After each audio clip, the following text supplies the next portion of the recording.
Bonjour à tous, je suis Eric Leclerc, votre analyste pour Belgian Investor. Voici la mise à jour en vidéo de mon avis concernant l'argent. Alors, analyse qui se fait, comme vous le savez, sur le contrat futur. Eh bien, l'argent, cette semaine, nous a donné deux sentiments, enfin m'a donné deux sentiments. Premier sentiment, on était revenu au-dessus des 50% de retracement, c'était un bon signal. On avait franchi la M50, c'était également un bon signal, c'était assez prometteur. On n'a pas pu rejoindre la M100. Jeudi, vendredi, on a complètement décroché, c'est-à-dire que jeudi, on a enfoncé la M50 pour revenir sur les 50%, donc vous pouvez penser que c'était un simple pullback, mais vendredi, on a continué cette descente et on est revenu aux alentours de la M20, aux alentours du support des 30,96 $, et c'est plutôt maintenant plutôt une tendance baissière qui essaie de s'installer, en tout cas d'annuler le petit rebond qu'on a droit depuis début du mois de janvier. Voyons ce que nous disent les indicateurs.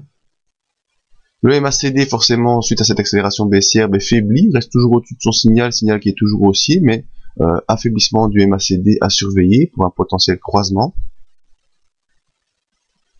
Le stochastique, lui, est en croisement baissier. Vous savez, c'est un indicateur qui réagit beaucoup plus vite. Il est sous son signal qui est baissier et sort de la zone de surachat, donc probabilité de poursuite de la tendance baissière dans le court terme.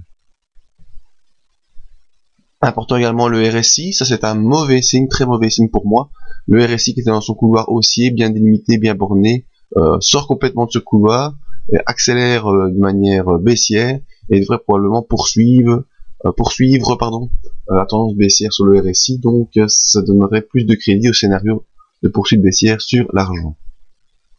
Maintenant les volumes, vous voyez qu'on a eu ici droit à un pic de volume qui a dépassé le pic précédent, donc c'était un bon signal pour les haussiers. Pour l'instant, il est en train de rattraper, plutôt de consolider dans ses volumes, mais pour l'instant, rien d'inquiétant sur les volumes de l'argent. Malgré cela, le graphique tend à prendre une tendance baissière. Elle sera confirmée si on passe sous 30,96. Les MACD va probablement croiser à la baisse, en tout cas ça se dirige.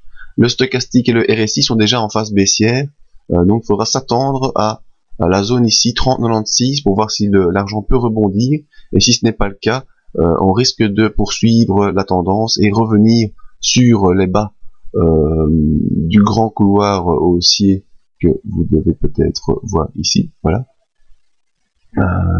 Et donc revenir ici sur le bas vers les 29,91.